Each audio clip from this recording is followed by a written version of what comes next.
Llegaste a la rueda de auxilio para profesionales que aman estar en movimiento. Soy Susana Casal, comunicadora experta en comunicación organizacional y mentora de profesionales comprometidas y comprometidos con su evolución. En este espacio te compartiré reflexiones, aprendizajes y conocimiento para desafiar tu mirada, generarte preguntas e inspirarte a avanzar. Voy a mostrarte alternativas para llevar más lejos tu forma de hacer, pensar y verte como profesional. Desafiemos las barreras para tu expansión. ¿Empezamos?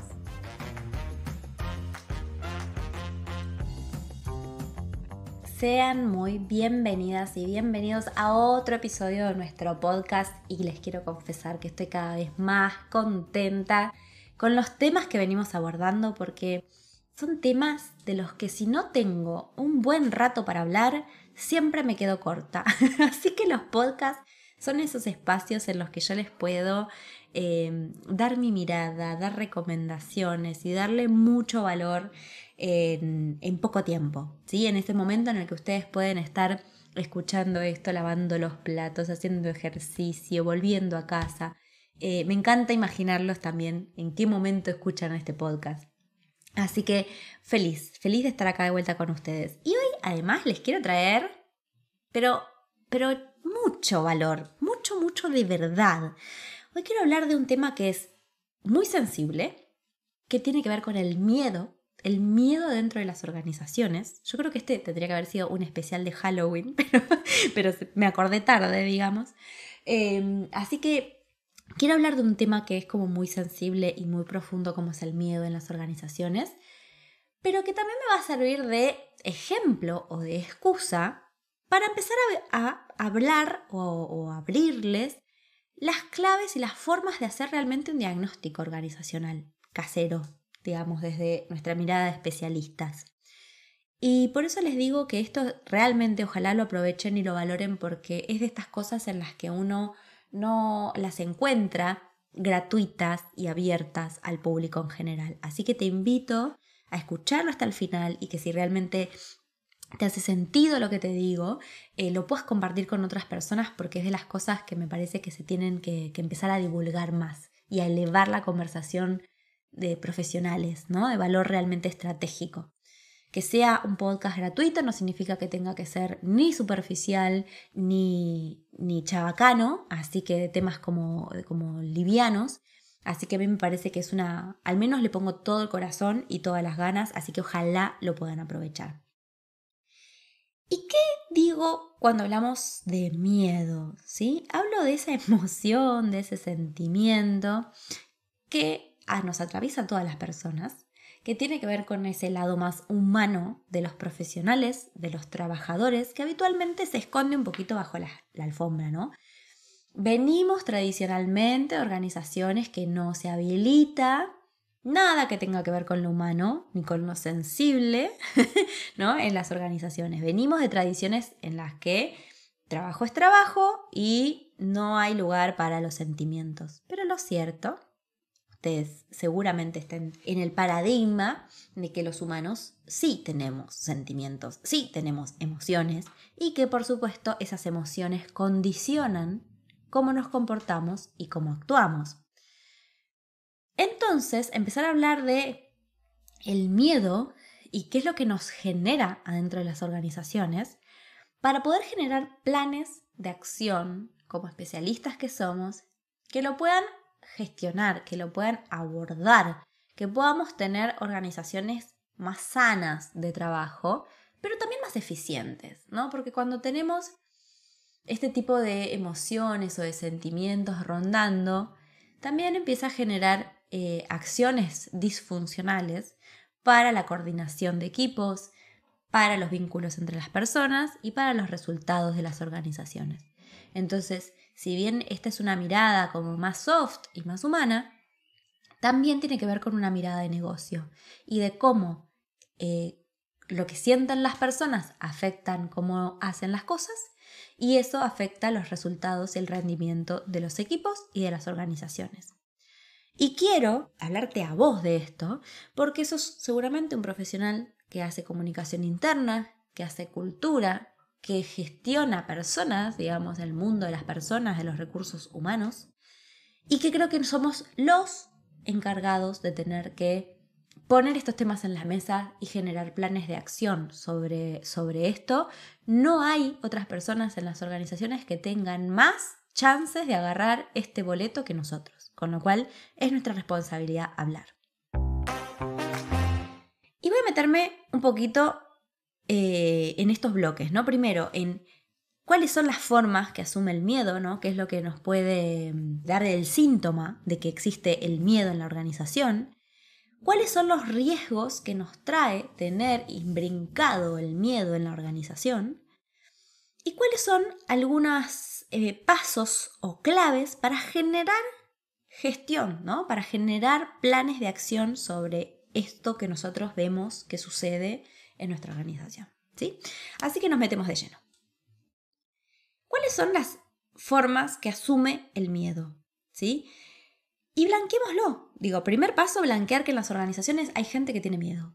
Hay gente que tiene miedo a que la echen, hay gente que tiene miedo a que la empresa decida prescindir de ellos, hay gente que tiene miedo a sus jefes, hay gente que tiene miedo de lo que va a pasar con la empresa en sí. Hay momentos en los que estamos en fusiones y merge de entre las empresas, que nos pasa todo el tiempo. Hay momentos en el que nos cambian el jefe y de repente no sabemos muy bien qué va a pasar con nuestros proyectos, qué nos va a pasar con ese aumento que teníamos previsto.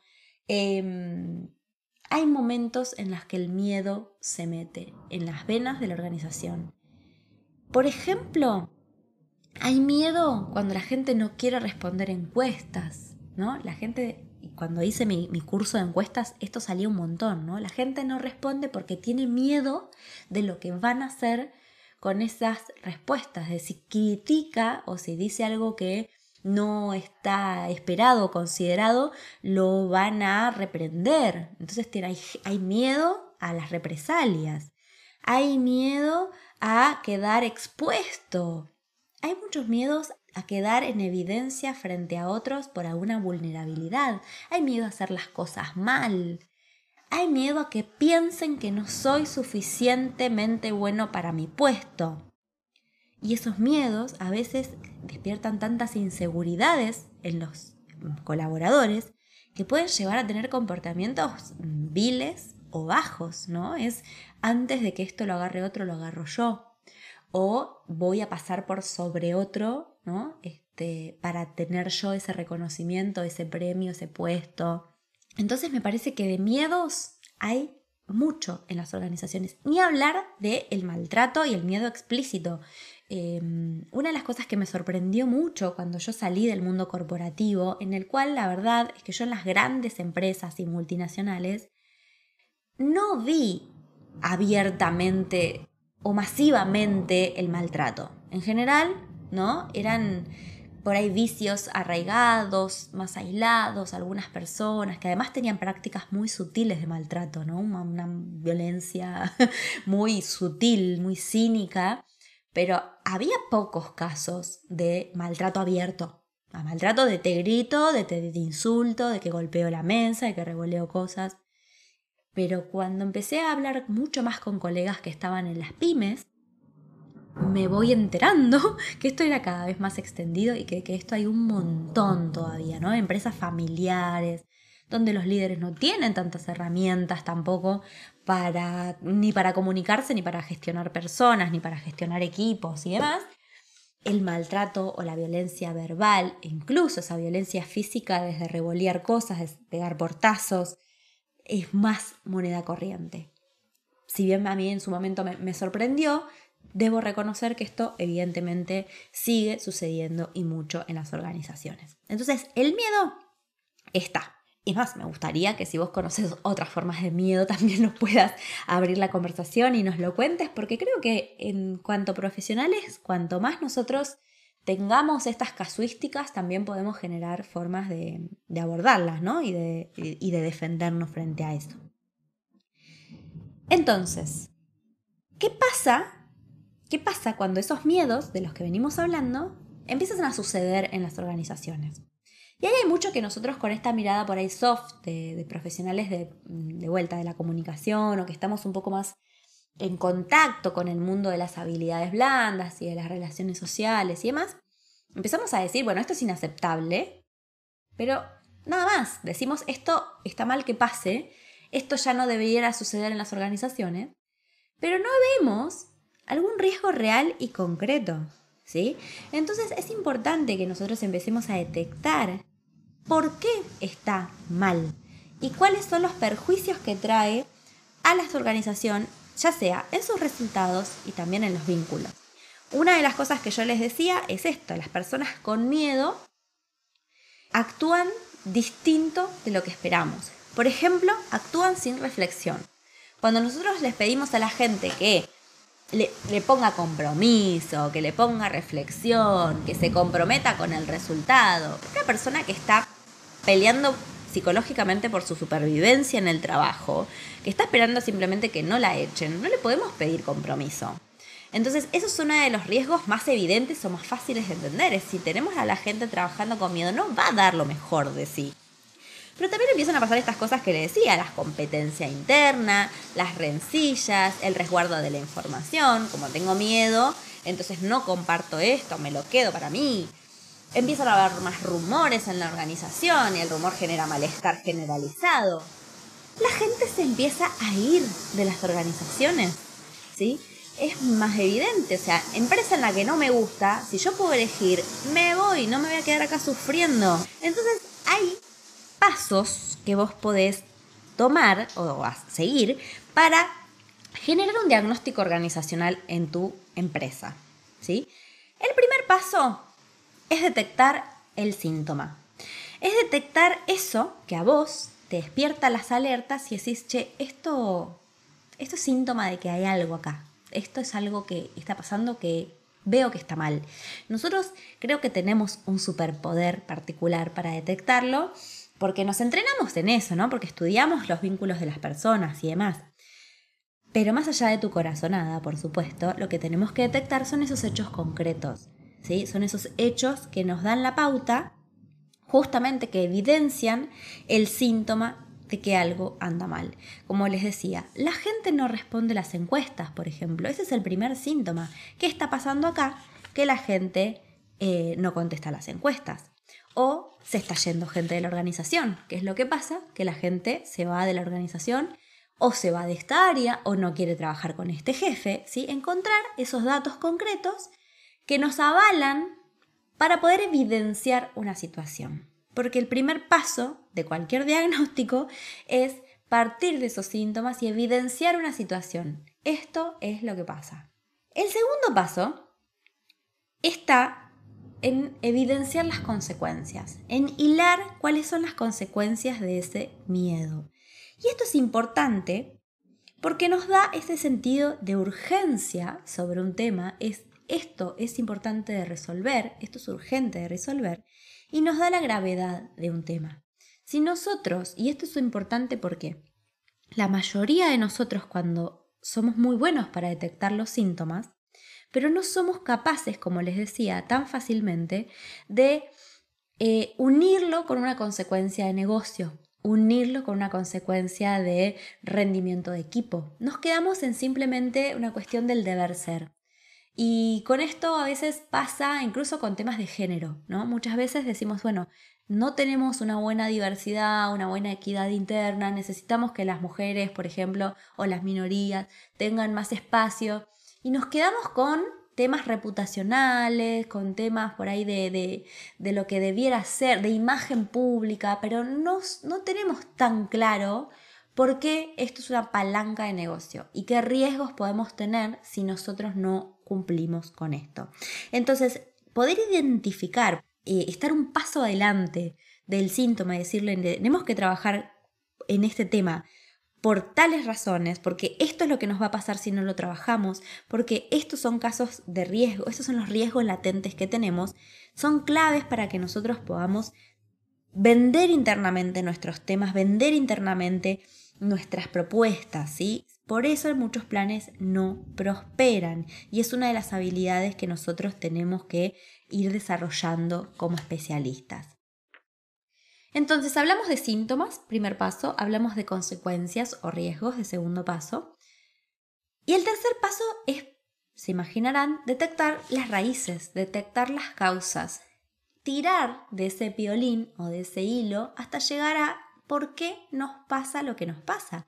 ¿Por qué la gente no contesta las encuestas? ¿Por qué la gente se está yendo de la organización?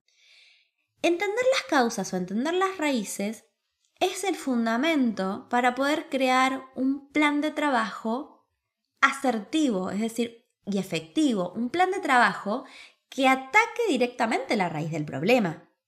¿Y por qué les digo que esto es súper importante? Porque muchas veces nosotros nos enamoramos de la solución, nos enamoramos del artefacto y no nos enamoramos del problema. Muchas veces empezamos a diseñar planes desde las acciones, cuando en realidad tenemos que diseñar planes desde los problemas. Por ejemplo, hagamos una formación o un taller para que la gente responda la encuesta de clima. Y decimos, pero la gente no es que no responde porque no sabe responderla. No responde porque tiene miedo. Entonces, por mucho taller que yo les haga y por mucho que yo les explique cómo tienen que contestar la encuesta, no la van a responder porque no tiene que ver con eso el problema. Ahí no sé si soy clara con evidenciar y darle bien al punto de la raíz es clave para poder generar este plan de acción. Es ahí donde muchas veces los diagnósticos cobran relevancia, porque ¿cuántas veces habrán escuchado ustedes la frase de que los consultores vienen a decirnos con datos lo que nosotros ya sabemos, ¿no? O como los consultores vienen desde afuera a decirnos lo que nosotros ya sabemos? Y tiene que ver con poder validar o con poder obtener justamente información de si nosotros estamos leyendo bien el problema.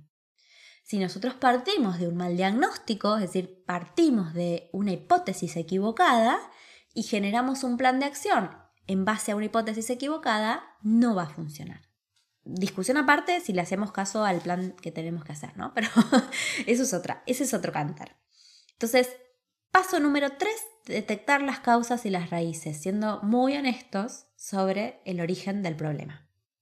O los orígenes del problema. Sabemos que en un mundo complejo algunos problemas son multicausales y no es una píldora mágica que lo resuelve todo.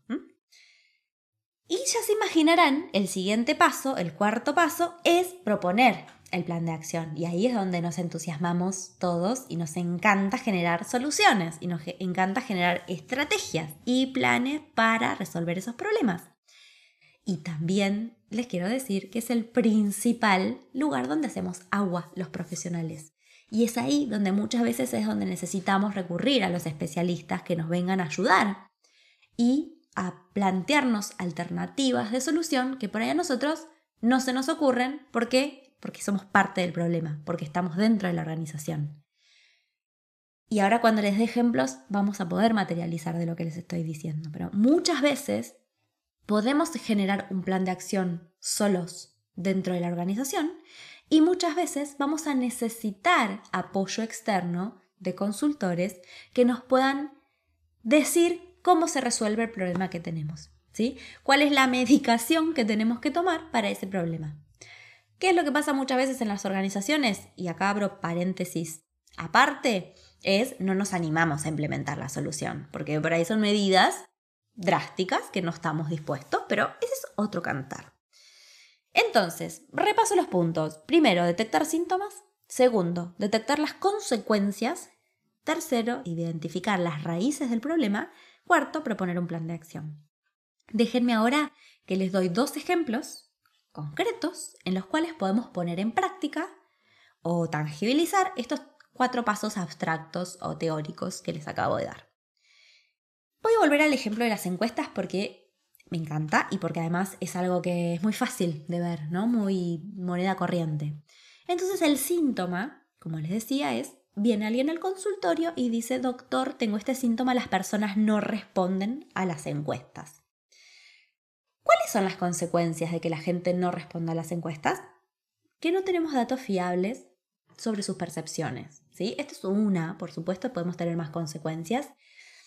Pero el primero es, bueno, mira, la verdad estoy tomando una encuesta de clima, de cultura, de lo que sea, y no estoy teniendo ni suficiente personas que respondan, y la verdad no sé qué tan confiables son estas respuestas, porque como la gente tiene miedo, no responde la verdad, sino responde en función de lo que se llama la deseabilidad social. Es decir, respondo que está todo bien, que está todo perfecto, o respondo que está todo horrible y todo mal porque estoy enojado, pero no puedo confiar. Entonces, no tiene sentido mi encuesta directamente. O sea, todo lo que salga de acá no puedo confiar. ¿Y cuáles son las raíces? Ok, voy a mirar por qué puede ser que las personas no estén confiando. Y ahí muchas veces hay hipótesis, pero por supuesto que esto también, si lo queremos hacer seriamente, podemos detectar con las personas, escuchando profundamente por qué las personas no confían. Y ahí puede pasar que una vez tomaron la encuesta de clima y se ventilaron las respuestas, entonces no confiamos en el área de recursos humanos, que las personas dicen que todos los años toman la encuesta y al final nadie hace nada con estos resultados, que sabemos el caso de fulanito que respondió y al final después lo retaron y lo mandaron a trabajar a no sé dónde, ¿no?